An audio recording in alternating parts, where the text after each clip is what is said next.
Good morning, guys. We are back with another Elite Coach Live, coming to you every single week, bringing you topics, information, knowledge that will hopefully help you on your development to becoming an elite strength and conditioning coach, elite performance coach, elite personal trainer, elite sports coach, whatever it is that you are wanting to be doing. And remember, elite is all about being the best that you can possibly be for your clients, guys. So it's not about being elitist. It's not about working at the highest top clubs. You can have those opportunities if you want, but it's all about supporting you in your journey, guys. So today I have the pleasure to have a guest with us. Changes it up a little bit from Brendan and myself a little bit. So I am joined by an absolute fountain of knowledge when it comes to endurance coaching. He's fast becoming my resource of somebody to reach out to if one of my athletes decides to become crazy enough to run for more than 20 minutes, So I am joined by Andy Pye. Andy, how we doing, mate? We all good? Yep, all good. Thank you, Steve. Good man, good man. So to give the people a bit of background about yourself, mate, do you want to give us a bit of an intro, who you are, what you do? Yeah, so my name's Andy, and I've not long started my own coaching business. I live in the Lickey Hills in Birmingham, just on the borders, and I'm also head coach of Mercia Fell Runners. Been coaching for just over 10 years, but really going into the proper coaching side of things in the last 5.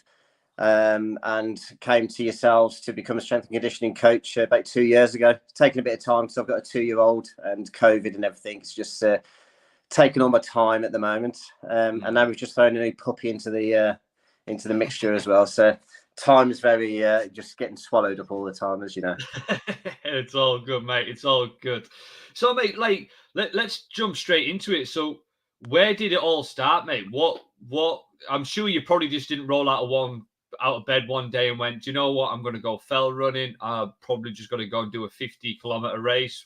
Where did it all start, mate? Where did the endurance bug start for you? My passion started when I joined the military. I joined the parachute regiment. I was in the 1st Battalion for 7 years. And obviously it's there's a lot of fitness goes on with the parachute regiment. And yeah, just grew from there. I just wanted to get fitter. And when I left, I think you're inbred with a bit of pride to keep yourself fit and healthy once you leave. And I just thought the easiest way of doing that is by running, getting in the gym. And then I found the Lickey Hills and started loving trail running. Then one of my friends was silly enough to introduce me to fell running. And it just grew from there. I just absolutely loved it. Nice, mate. Nice. That's awesome, mate. I think... Do you find that the endurance side of it was the psychological side? Because obviously being in the military, you've got that, like a lot of it is mental conditioning as well, right? Some of the stuff you do. So do you feel like coming away from that military background into fell running sort of feeds the mental test, that mental capacity to keep pushing yourself? Is that where that came from? Yeah, definitely. I'm always wanting to push the boundaries a bit, see what I can do. Even when I go through phases like I'm at the moment of not being able to get out and run so much, I'll still enter some silly events like the Snowdon Fell Race, which I'm doing in a few weeks' time, and just see what I can do.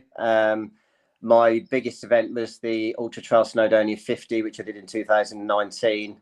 For me, that was a big personal challenge because when I was in the military, I tried to get to the Special Forces, failed. That left a bit of a mental scar. And I think for me, it was just a reckoning to prove to myself that I could actually, do something that tough and get through it to the end. Nice, mate. Nice.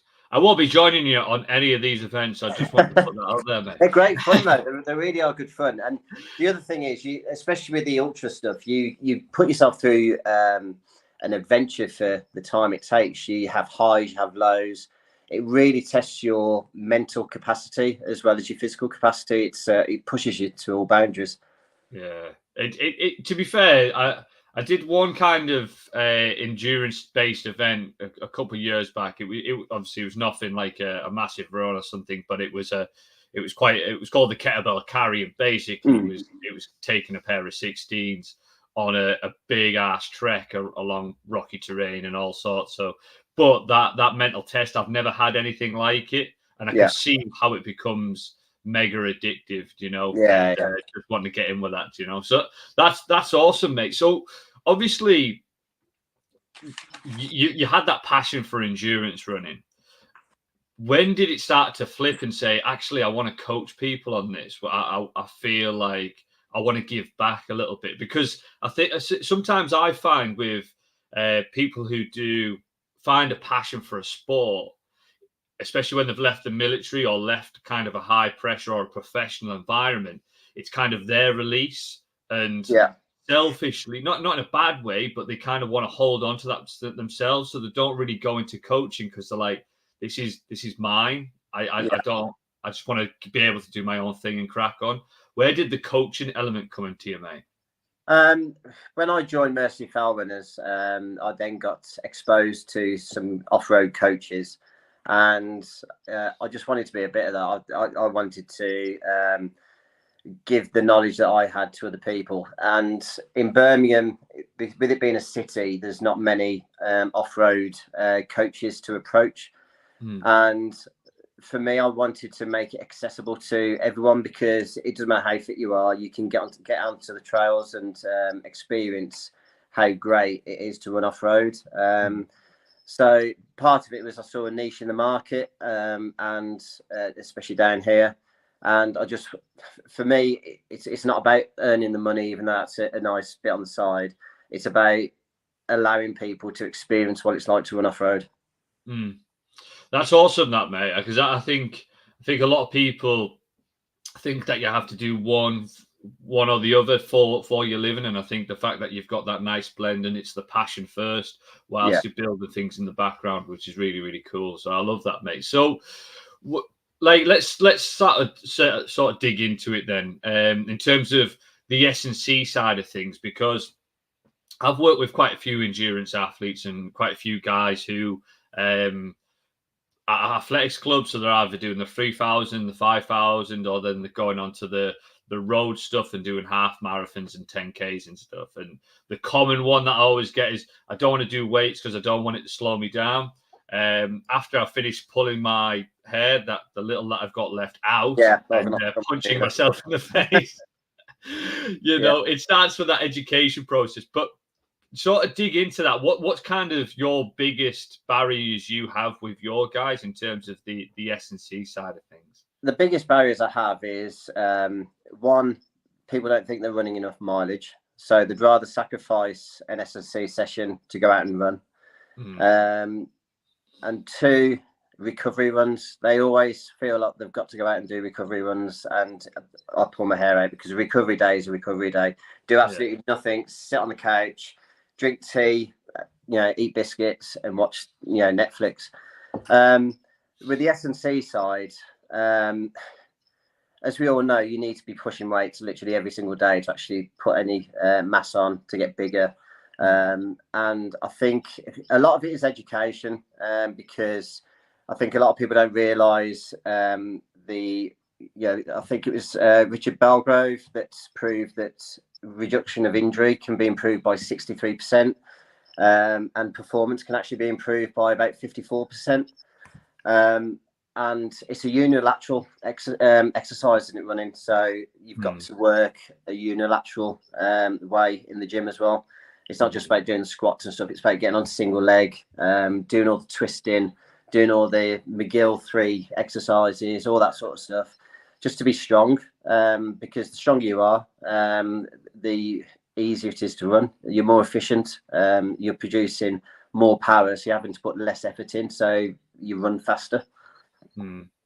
That's awesome. So when people like that kind of approach me, I always try and think of what's going to be the quickest win, because obviously we all know we've got that free strength in the beginning, right? Where annoyingly a beginner just looks at a dumbbell and instantly gets stronger if they've never lifted weights before. So what's kind of your go-to for some of the people that might be a bit hesitant when it comes to kind of an S&C program? Well, on my hit and run sessions, before I even get onto the weights, squats is a big one for me. Getting proper squat technique, zombie squats, and doing front squats to start off with. lunges, walking lunges, and Bulgarian split squats. They're fantastic exercises just to get people to start it off. And over a short period of time, they'll suddenly notice their strength improving. And especially on the hills, they'll go, okay, that wasn't as bad as it was last week. And they'll see the improvement. And I'll tell them, I said, it's not just down to the intervals that we're doing on the hills. It's down to the strength you're actually getting through doing all these exercises. Yeah, I totally get, and I love it when somebody comes to me, and even in a short term, and they just come out and just say, "I just feel stronger." Yeah, like they really struggle to describe that feeling when they're out running. Yeah, and you can see it, can't you? Whereas before, they were almost dragging themselves along, so there was that forward lean. They were very quad dominant, almost like dragging themselves down the road, the track, or whatever it may be. They tend to scissor. You'll see a lot of runners and they're scissoring rather than driving the knee. Yeah. Over a couple of weeks of doing a few drills, high knees, getting them squatting properly, doing the lunges, you'll suddenly see their knees driving and they're pushing forward a bit better. And you'll go, yeah, it's working. There you go. It's amazing, isn't it? You know, and I think people underestimate just how quick of an effect that you can have. Yeah. And people sometimes ask me, people who've researched it and stuff like that, because obviously it is a growing area. I mean, you can type in strength training for runners and you will get 101 different ways of doing it. So obviously plyos is quite a big one that comes in. And what I liked is I always just send people back to a study of kind of intermediate recreational runners, getting them to skip for 5 minutes before they go for the run. Yeah. Doing that 2-3 times a week improved their ground contact time, improved their actual running times over a 6-week period. And you're like, oh, if you want to get faster, just skip for 5 minutes, 2-3 times a week before you go for your run. And they're like, what, is that it? I'm like, yeah, it's great, isn't it? And if you haven't got a skipping rope, a variation of pogo jumps. Yeah, just the same thing. And like you say, it's a very easy thing to do, just as part of the warm up. And you're right that they'll notice a difference within a few weeks easily. Yeah, it's awesome. I've got a nice little comment there, mate. So for somebody on a similar journey to yourself, mate, which is quite good. So sorry I can't give you a shout out. It's not showing your name, but now looks like you're already resonating people there, Andy. So excellent. So obviously you touched on it earlier there about how one of the common issues with endurance athletes is the volume trap, right? Is if I want to get better at running, I've just got to run more. And there's definitely a ceiling on that, because if anybody's found the 8th day in the week, feel free to pass it on to me. I could really do with it at times, but you've only got so many hours in the day. And actually, if you're running at poor pace and you're not really varying your speed, you're probably just going to be conditioning yourself to run slow. So how do you go about structuring it then? How do you look at like in terms of the S&C program and manipulating that? What does a common week look like for one of your athletes? I know that's quite a varied question then. It is a varied question because I'm a shift worker. I work in the police. So my shift pattern covers 10 days. So that's not a typical week. I've got some people who are office workers, so Monday to Friday, working 9 till 5. They've got a commute as well. It's about balancing home life, work life, and training life for a lot of them, as you know, and trying to fit it in as and when you can. So if their commute's not too far, I can give them the option. Can you run to work? Can you run back? And those can be your easy runs. You don't have to put any effort into those. And sometimes you can throw in a bit of tempo work into some of those runs as well. The long runs tend to always be at the weekend because that's when people are free. And again, it's you get a lot of people who are marathon training or ultra marathon training as well. They say, well, how much mileage do I need to do? Well, it's down to the individual. It's down to how much their body can tolerate. And people always like to get runners to go up to 20 miles before they're doing a marathon. Other people who follow the Lydiard plan will only take their runners up to 18.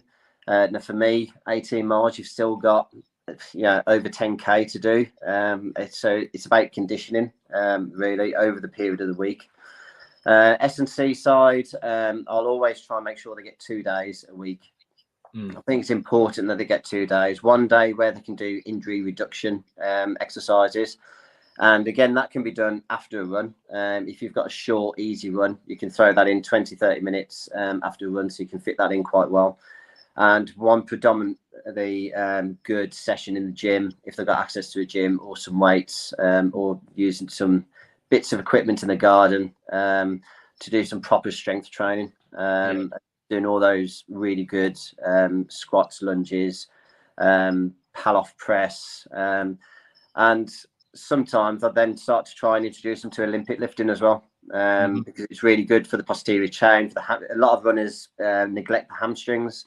They neglect the stretch shortening cycle, and the qualities that you get from doing Olympic lifting to improve your explosive efforts as well is brilliant. So, and they'll always do one specific HIIT session a week. Right. And I love the what people interpret HIIT as, because they'll think, I'm going down to the gym doing a HIIT session. It's a 1 hour high intensity session with no recovery or anything like that. But if you do it properly, you get the proper duration of time running and the proper duration of time recovering. And it depends on the energy system that you're wanting to train as well. You'll go to local track clubs and they'll say, right, today's session is 8 times 400 meters. And the variation in fitness between all the individuals, there'll be one person who could run that in a minute, and then there'll be another person who runs that in 90 seconds. So who's getting what energy system are each of those two running, and what benefits are they getting? So when I do my hit and run sessions, it's always time. I always exercise them for time, because everyone's getting the exact same benefit then and putting the same effort in. Yeah, because like I say, I think it is important, because I think a lot of my guys, I spend a lot of time educating them on heart rate zones, on where they should be kind of working at, and annoyingly, Polar always seems to reward people when they're in the orange zone. If you just got to go on that zones, and I use a different system, but when people first start, they typically jump on the Polar app and stuff. But it says, "Oh, you've really improved your fitness today," and I'm like, that is like the worst zone I want you to be in. Like, I don't even want you there, you know. So I think it's, like I say, it is all about that education. But what metrics do you try and get your guys to have in place? Do you look at like RPE? Do you look at heart rate, or do you look at like meters, just so that you can look at that load? What do you have in place, mate? So for the shorter distance, up to 5-10K, I'll use heart rate. I'll get them to use the chest strap because it's more accurate. And I'll always go, I tend to always go with the 80-20 rule. 80% of your runs are aerobic, 20% are very high intensity. For anyone who's doing longer distance than that, I'll go to RPE, because there's that phenomenon called cardiac drift. And as your body gets warmer, your heart's working harder, so you're actually not going to get the correct readings from your heart rate. So by using RPE, you'll get more of a personalized effort level. And then I'll turn around to my athletes and say, I do not want you to go into effort level 6. I do not want you to go into effort level 8, for instance. And when I do a one-to-one with them, we'll do some laps and I'll say, right, let's increase. How did that feel? And get them to actually feel what each effort level is like. Which is why I use the 30-15 IFT. Because I think it's just a really good way of incorporating a sort of bleep test, but it's recovery as well, and they get to feel what each effort level feels like at the same time. And it's a good way of doing it all as a group as well. It gets horrible towards the end, doesn't it? When it's that beat, and that 15 seconds seems like 1 second. Yeah, and you're like, stand up, come on, get that chest open. I can't breathe. It's amazing, isn't it? You sort of start off and you're like, oh, this is fine. All of a sudden, it's just like somebody slaps you on the face and going, no, you're definitely tired now, and you're like, I'm done. But no, I think it's really interesting that, because I think it does take time in the beginning, and what I found is, depending on where the athlete is in terms of their their training age relevant to a half marathon and 10K. So if you've got somebody who's come from a couch to 5K program, couch to 10K program, like annoyingly so, that you're educating them on S&C and stuff, but they say, I want to get better at running. It's like, so that's where you're going to have to run a little bit more and just do your runs. But it gets to a point where you almost need to put a stake in the ground and go, that mentality just doesn't work anymore now. It worked for that short beginning because you needed to adapt to running. Now we need to sort of flip it a little bit and start being strategic and not just chasing the mileage. So I always found those conversations really difficult. I don't know if you would agree with that, mate. Yeah, I do agree with that. And what I have to tell my athletes to do is trust the process. Just trust what I'm putting you through. Trust, what I'm asking you to do with your body, and the results will come. We're in that sort of culture where everyone wants everything, yesterday.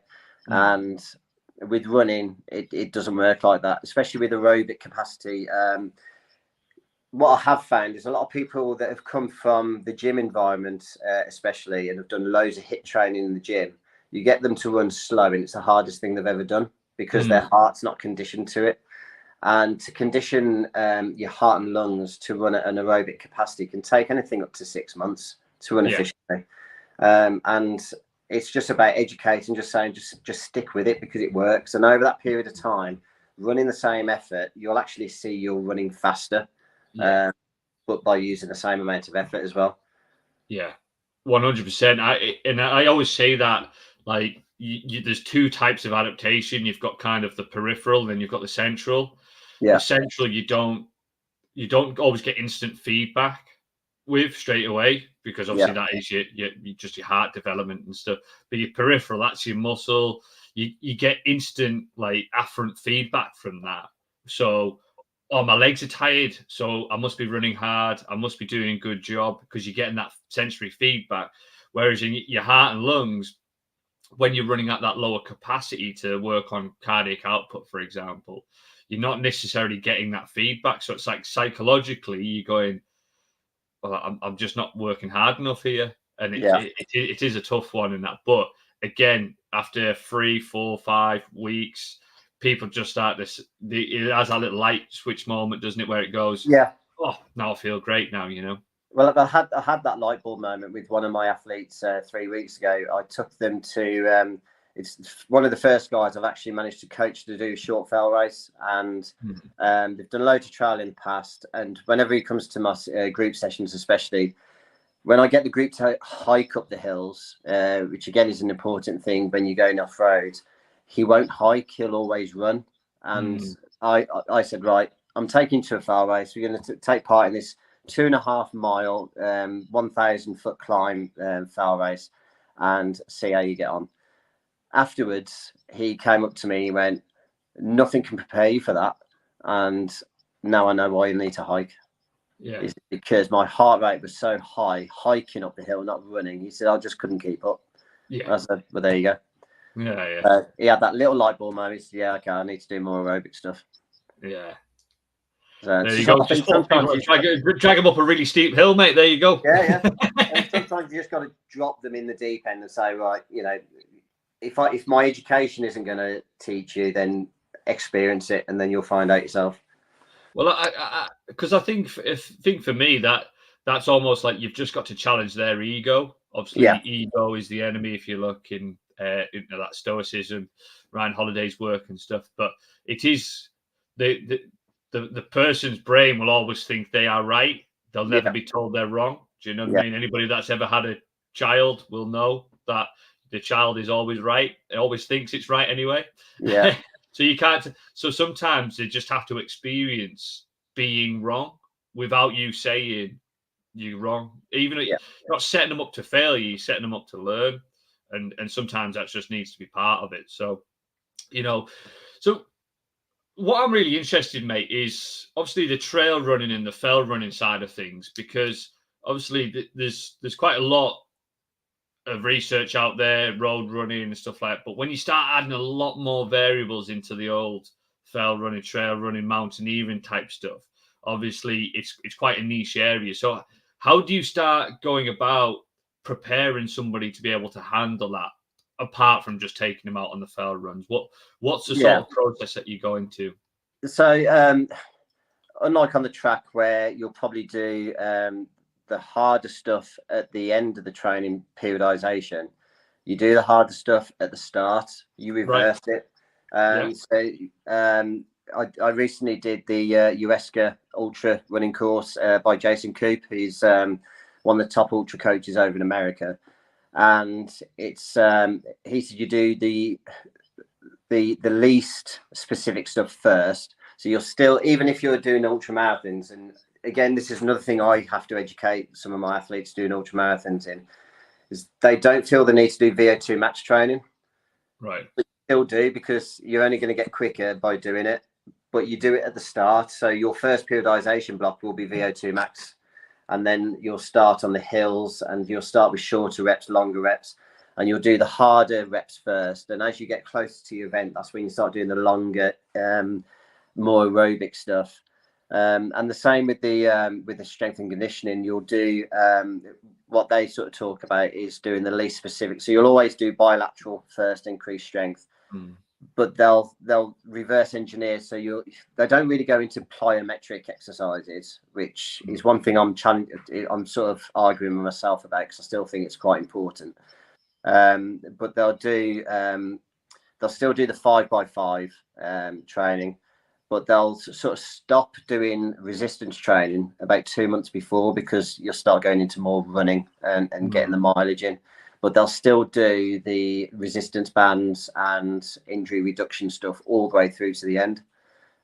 So they'll replace the strength training with an injury reduction session itself. So yeah, it's about playing around with what the individual can tolerate. I've currently got one guy who is training for the Dragon's Back race, which is absolutely mental. North Wales to South Wales in 6 days, across all the mountains that are known. Does he not have a car? Does he not have a car?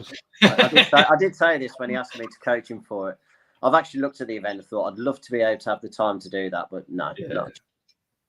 And everything I throw at him is just swallowing it. He's just swallowing it all up. He's doing exactly what I'm telling him to do, and he's absolutely loving it.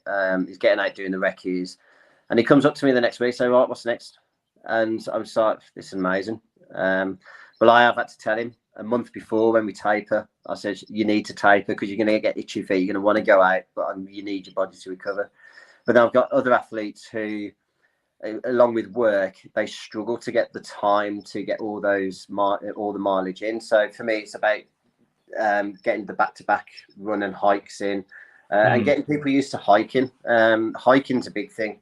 People think it's running off-road is all about running. You need to get people out hiking, and hiking fast, not just going for a stroll in the hills. It's about working hard and get that heart rate up, because a lot of the time you can hike, you can actually overtake people who are running. Yeah. No, that totally makes sense. And anybody who's ever done that kind of hiking at a serious pace knows just how tough it is. Yeah. You know, it is, even just power walking around the streets and stuff like that. It makes such a big difference, doesn't it?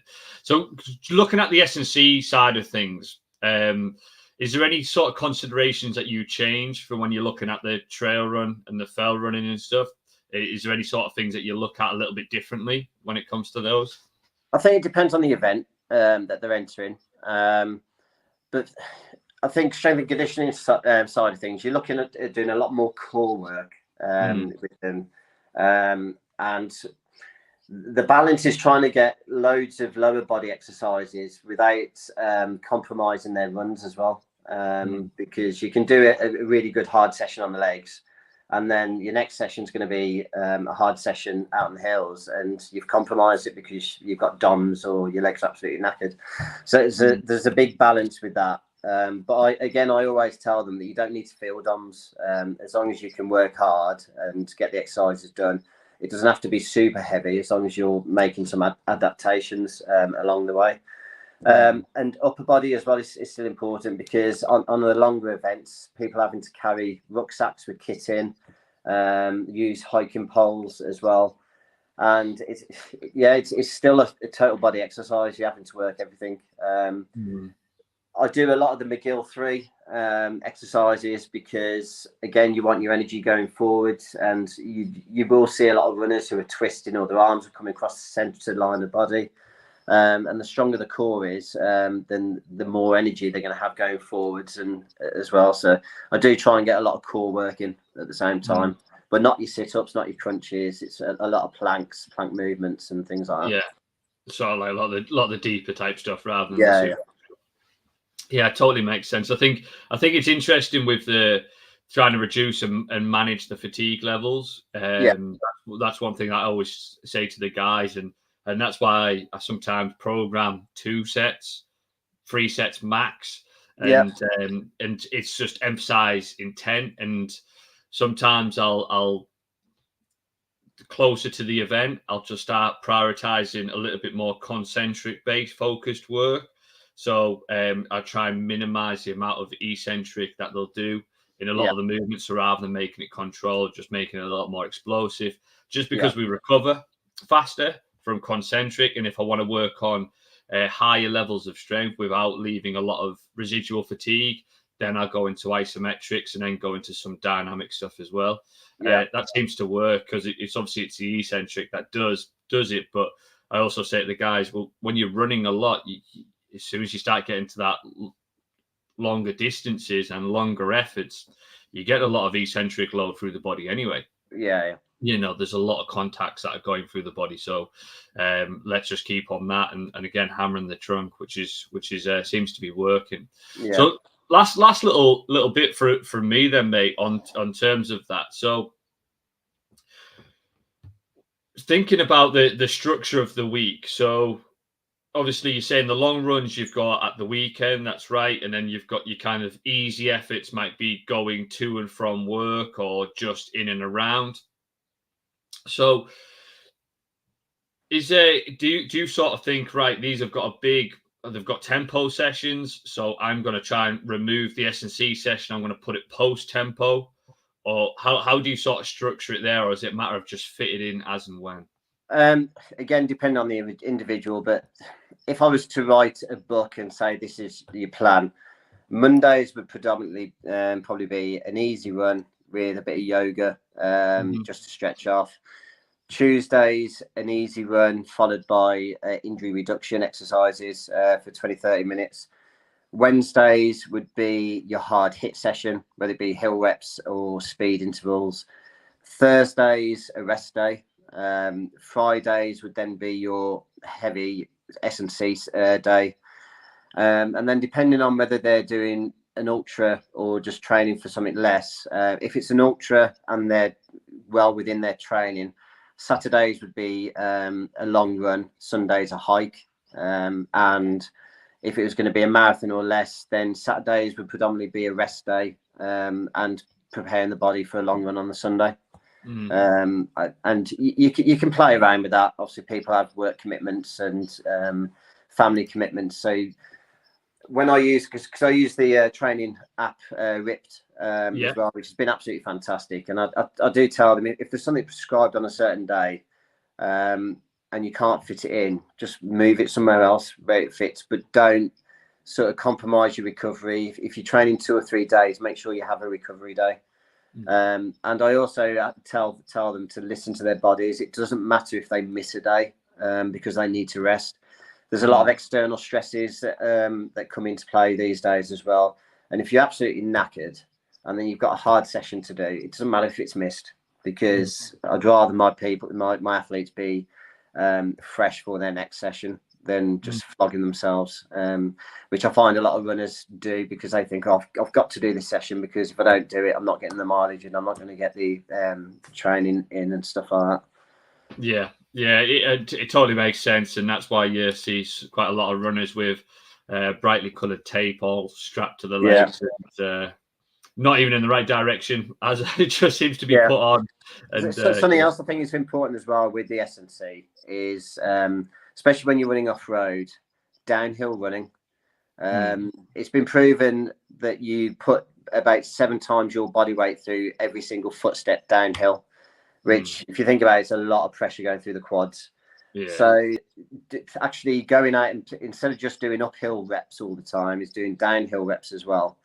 But also a lot of people in the gym will be doing step ups, but you've got to practice step downs as well, because it helps your ankle stability and it helps the quads. And again, with deceleration exercises are really good for helping with downhill efforts. Yeah, it takes me back. There's a local forest to me. They do something called the Hamsley 10K. Yeah. So pretty much it's 5K up and 5K down. And I run a little bit. It's not my main thing. It's a supporting exercise. Yeah. But it's up the road. I'll go for it. There's a few of us doing it, running, and I was just like, man, what on earth is going on here? And then I just got to the top, and then it just curves round where you can grab a drink, and all of a sudden it's just like a roller coaster. It's just 5K down. It's a fun route, but the amount of people that were really slowing down. But because of my previous training, like in terms of strength training in the gym and stuff, I was like, I can't slow down because it won't do me any favors at all. So it's just like the kid that's running down the hill really fast, just thinking, don't fall, don't fall, don't fall, don't fall, don't fall, getting that focus. It literally is like, I think it must be at least like 3K down, and it just levels off. Yeah, but man, it's a crazy old route. But yeah, you could see guys icing knees afterwards and stuff like that. It's like, yeah, man, get on your eccentrics and look after your quads and do your strength work. Totally. So Andy, on that, mate, I've took quite a bit of your time there. So if anybody wants to sort of reach out to you, mate, to sort of chat a little bit more about endurance athletes or working with endurance-based athletes and stuff like that, where's best for them to reach out to you, mate? I'm on social media, Facebook, Instagram, and I've also got a website, Trail Run West Midlands, where there's a contact form on there as well. Nice. Anyone can feel free to contact me either way. I'm on Messenger and all that, so yeah, absolutely fine. And I'm more than happy to help people who, even if they're coaching people and not got experience in it, I'm more than happy to point them in the right direction and that as well. No, that's fantastic, mate. Fantastic. Have you got any crazy events coming up yourself, mate? Well, I've got the Snowdon International Fell Race, 16th of July, which I've done no training for whatsoever. And that's running on experience, mate. You're running on experience. Yeah. Other than that, just picking a few fell races in the winter series over Shropshire way, and that's it. I'm predominantly coaching people I've got one of my girls doing the Ultra Trail Snowdonia 50 tomorrow, and that's her first time she's doing that. And it's busy at the minute. Lots of people doing events, so it's good fun. Nice. Well, keep up the great work, mate. I absolutely love watching your stuff in the Elite Coach Network. I love your support guys when it comes to that, and it's great seeing your journey and stuff. So keep pushing on, mate. Exciting times ahead, and let's just keep on building the business and keep doing what you love, mate. So 100%. Thank you so much. No worries, guys. If you have any questions, again, drop them in the comment section. We are more than happy to check them out. But until next time, guys, have a great one, and we'll catch up again very, very soon.